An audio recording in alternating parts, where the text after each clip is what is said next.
everyone! My name is Nadisa Maharani and I am from BPI Junior High School, Bandung. Today, I will be telling you a story that I think all of you are familiar with. It's titled Malin Kundang. So I hope you can enjoy listening to my story.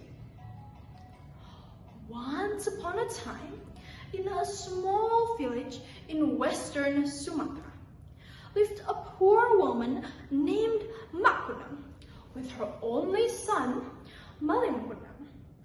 They led a very simple life, even though they struggled financially by selling traditional cakes at the market. Their life was full of love and happiness. One day, Malin asked his mother if he could become a successful person. So his mother responded, "Everything has its time, son. I'm sure one day you will be a successful person." Since then, Malin worked even harder and he saved up all of his money.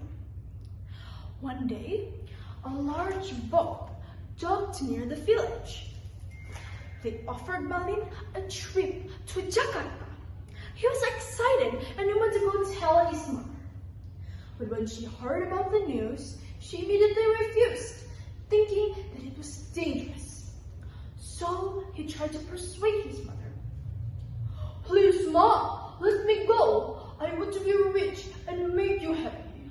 I promise I'll be a good person." Finally, Kundang agreed. "All right, son, but remember, don't forget to come back here, and don't forget about me, your mother." As Malin walked away, Kundang waved her hands and cried, "Goodbye, Malin. Take care of yourself." Days and days passed, but there were no updates from Malin. Kundang was starting to get really worried. Meanwhile, in Jakarta, Malin was having a difficult life. So he had an idea. Aha! He decided to make and sell cakes using the money that he saved up. "Cake, cake! Do you want cake?" Surprisingly, many people liked Malin's cakes. Soon, he got lots of customers, and his business became really successful. Years and years passed. Malin was now a successful young entrepreneur. He lived in a big house and married a beautiful woman. One day, he decided to return to his hometown, but not because he missed his mother. No, it was so that he could develop a business with his old friends.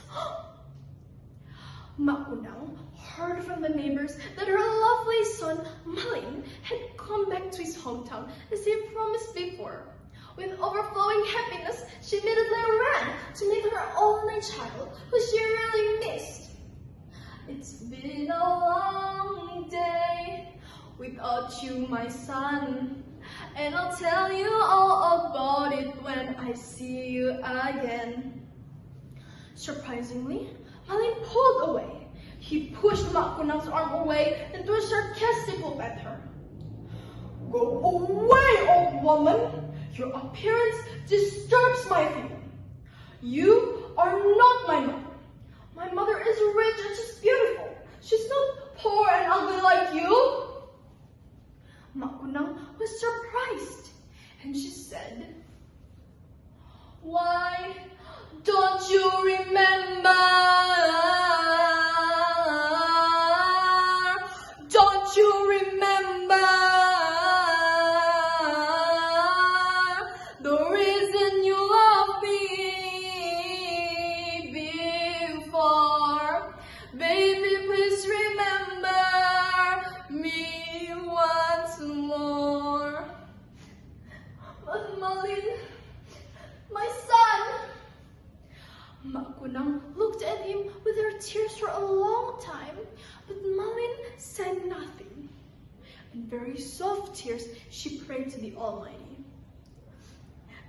Oh God, if he's not my son, then forgive him. But if he is, then punish him. Turn him into stone.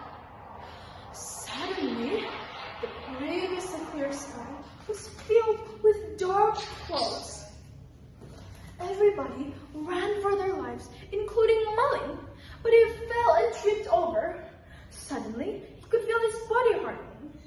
Oh no! What's wrong? Why is it hard to move my legs? Help! Someone! Help! Just then, he saw Malin Kundang from a distance, and he tried to ask for her help. Ma! Please forgive me, Ma! I promise I won't do it again!